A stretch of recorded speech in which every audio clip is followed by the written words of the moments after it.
One of the things I really like out of professional wrestling is when I get a really captivating, compelling, unique, and interesting, entertaining character.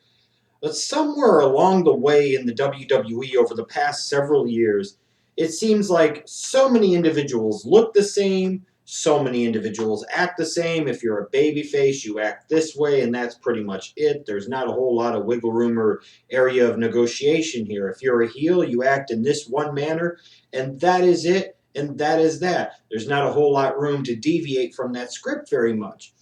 But one thing that really has stunned me over the past several years from the WWE is not just the watering down of the characters in the way that they act and the way that they're presented and the way that they look. It's their names. I mean, so many of the WWE superstars today have a regular-ass sounding, kind of gringo-ish, Caucasian-sounding first name, last name, and that is it. I don't know why this started to occur. I don't know who was the brainchild behind going to this. I don't know how they figure that this works well, that it necessitates them continuing to do it. I have my own ideas. It's kind of like everything else in a corporate environment. Things tend to get weeded out, and you end up with great ideas at times that get whittled away and watered down to being very bland, vanilla, safe ideas. You try to not really rock the boat, try not to offend anybody. In the size of your company, you try to make everything kind of the same in a certain safe zone, and all you end up with is vanilla, watered down crap. And when it comes to the character names, sometimes to me, little things do matter. And one of the ways for a performer to stand out above the crowd and stand out above the rest is their name. It really is. You could talk about their height or their weight or their look or their tattoos or their mic skills or their this or their that, their entrance music, what have you. Perhaps one of the easiest ways to stand out is your name. But again, in today's WWE, so many guys just have a regular-ass sounding first name, a regular-ass sounding last name, and that is it. Let's look at the freaking WWE roster, if you will, today. You've got freaking John Cena. It's just John Cena. You could say, well, that's his real name. But still, it's just John Cena. Daniel Bryan is Daniel Bryan. Wade Barrett is Wade Barrett. Dolph Ziggler is pretty much just Dolph Ziggler. Kofi Kingston. I could go on and on and on. Tyson Kidd. You look down at NXT, almost every single damn wrestler kind of fits into this mold of just having a regular first name, regular last name. You go Jack Swagger, you go Antonio Cesaro, Brodus Clay. You go on and on and on and on. And I'm just like, what happened to the gimmicky sounding names? What happened to those one-name performers? Sure, you've got them in today's WWE and the Sheamus and the Ryback, but even think about it, the Wyatt family. All three members of the freaking Wyatt family have a first name and a last name. All three members of the Shield have a first name and a last name. None of them are one-name performers, and God forbid any of them actually have a freaking nickname. Just think about that for a second. But with the Sheamuses and the Rybacks, and maybe you throw Miz in there, and guys like that, they're definitely the exception to the rule because by and large, it's primarily a predominant first name, last name environment. Randy Orton. You might say CM Punk is a little different. Yes, that's an example of something maybe being a little different. But what happened to the days where you had Undertaker, Kane, Mankind? What happened to those days where you had these kind of gimmicky characters that had one name that was totally different from everybody else? And even more so, when we talk about just having a first name and a last name, a lot of you are going to say, well, what about this guy? Or what about that guy from the past? What about your hero, Hulk Hogan? Or what about this guy? You know what? You're right. But there was something key that was a significant difference between the names of those performers back in the Hogan era and in the Attitude Era and in today's era. A lot of times, if they did have a first name and a last name back in the day, they had some type of freaking shtick or gimmick or hook type of nickname to really get you sucked in. Think about it this way. John Cena, the WWE is going to try over the next few years to try and convince you he's the greatest of all time. And yet still to this day, at the end of 2013, we really don't have one freaking nickname for him. He's just John Cena. Even Randy Orton has the Viper. John Cena, after all this time, still doesn't have a nickname. You go back to Hulk Hogan. They might call him the Immortal Hulk Hogan. Or he was usually called the Hulkster. And, you know, his followers were called Hulkamania. But he was called the Hulkster primarily. So he had a nickname. Randy Savage was the Macho Man. George Steele was George the Animal Steele. Ricky Steamboat was Ricky the Dragon Steamboat. Ted DiBiase was the $1 Million Man, Ted DiBiase. You could go on and on and on. You had Rick Rude was Ravishing Rick Rude. You had Kurt Hennig was Mr. Perfect Kurt Hennig. You had Jake Roberts was Jake the Snake Roberts. On and on and on and on. Jim Duggan became Hacksaw Jim Duggan. These guys had a nickname. They had something different. They had something that you could associate with them that helped them stand out above anything else. It was their name. Their freaking name. Ric Flair was the Nature Boy. I mean, I could go on and on and on. You go to the Attitude Era. You had Steve Austin was Stone Cold Steve Austin. I mean, just think about that for a second. Vince McMahon was Mr. McMahon. You might say, well, that's not a great example. Well, when you're as good as Vincent K. McMahon was, as a fucking performer, that's all you need. It was something different. He was the only Mr. He was Mr. McMahon. You look at Triple H, Hunter Hearst Helmsley. He used to have 3 goddamn names. Eventually, they decided, hey, I guess we're tired of saying these 3 damn names every single time. Hunter Hearst Helmsley with the high knee. Hunter Hearst Helmsley with the pedigree. Hunter Hearst Helmsley is going to be a future Intercontinental Champion. Eventually, they came to their senses, saying, you know what? He's going to be Triple H. He's going to be the Cerebral Assassin. He's going to be the King of Kings. He's going to be the fucking Game. He has several goddamn nicknames. Bret Hart was Bret the Hitman Hart. Shawn Michaels was the Heartbreak Kid, the showstopper, the icon, the main event, Mr. WrestleMania.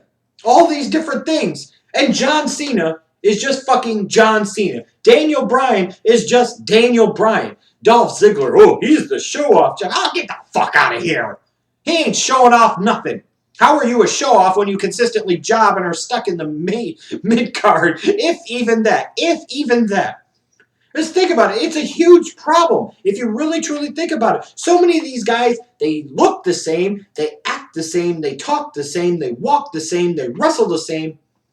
The one chance, even though a lot of their music all sounds watered down and kind of the same, the one chance they have above all else to really stand out above the crowd and be different is their fucking name. And we can't even get creative with the goddamn names anymore. It has to be Bray Wyatt. But there's no nickname attached to him. Why couldn't he just be Wyatt? Why couldn't he just be Bray? Why couldn't he? Why can't Rowan and Harper just be Rowan and Harper?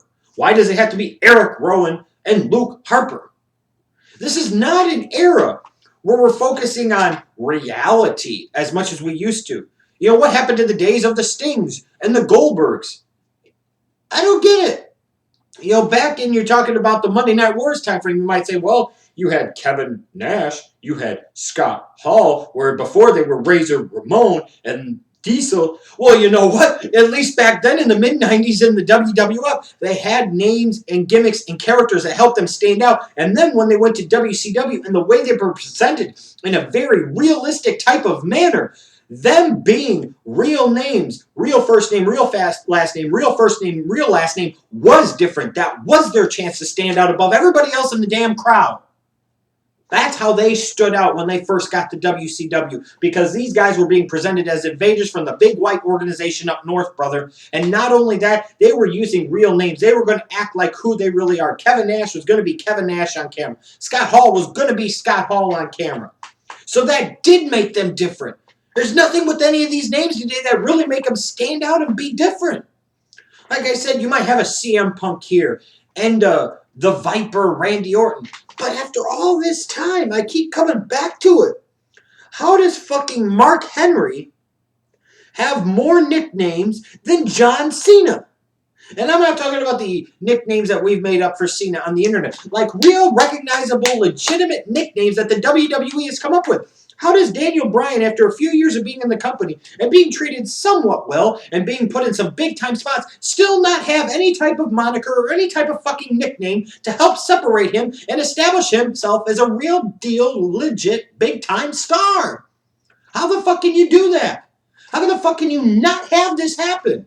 This is absolutely ridiculous. This again goes to the evil of what happens when you're in a corporate environment where everybody's going, snarf, snarf, that's a good idea. Snarf, snarf, that's a great idea. Let's make everybody kind of sound the same because it's easy to keep track of the motherfuckers. We don't have to write down all these nicknames. We don't want to have a Macho Man Randy Savage. We don't want to have the Hulkster. We don't want to have the $1 Million Man Ted DiBiase. We don't want to have Ravishing Rick Rude. We don't want to have Jake the Snake Roberts. We don't want to have Bret the Hitman Hart. We don't want to have HBK Shawn Michaels. We don't want to have any of those things. We want to have John Cena and Kofi Kingston and Skip to Baloo, Tyson Kidd, and all this other shit, and we're just going to fap to that in our Stamford, Connecticut offices. This is ridiculous. This company wonders why they can't make stars. 25, almost 30 years ago in your company, you had an Intercontinental Champion named the Honky Tonk Man. You know, another guy, Brutus, the Barber Beefcake, Greg, the Hammer Valentine, Rowdy Roddy Piper, the Junkyard Dog, the Natural Butch Reed. Holy shit! The One Man Gang, Hakeem the African Dream, the Big Boss Man. And now we've got Bray Wyatt, and Seth Rollins, and Roman Reigns, and Dean Ambrose, and Eric Rowan, and Luke Harper, and Daniel Bryan, and Kofi Kingston, and John Cena. And this company, again, wonders why their mainstream exposure and name recognition is at probably an all-time low. It's because of the lack of attention to detail to these tiny things. It's their lazy-ass philosophy when it comes to, of all things, coming up with a name for these fucking guys. If you're going to be going with a cartoonish kiddie era, which is clearly what the WWE is doing, how in the blue hell can you not have cartoonish kiddie-sounding names? You can't even get that right. You can't even appeal to your freaking target demographic the way you want to. Because you don't know how, because you don't know what the fuck you're doing.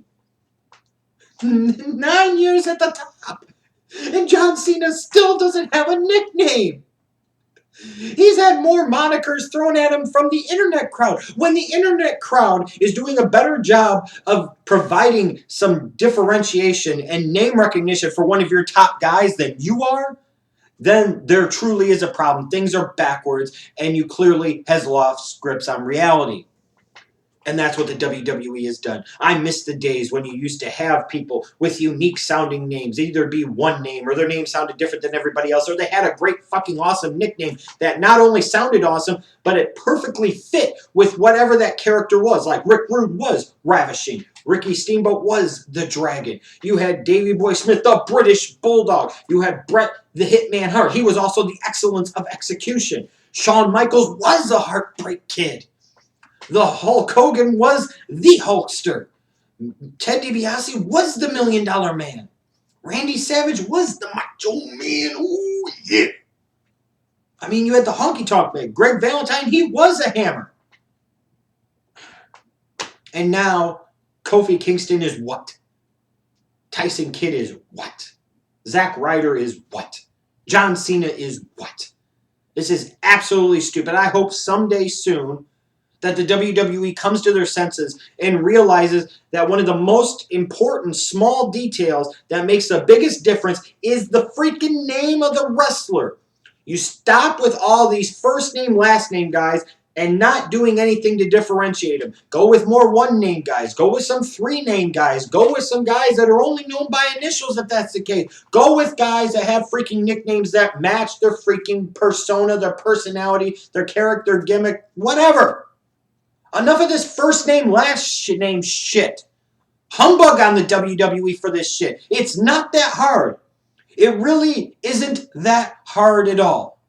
Period.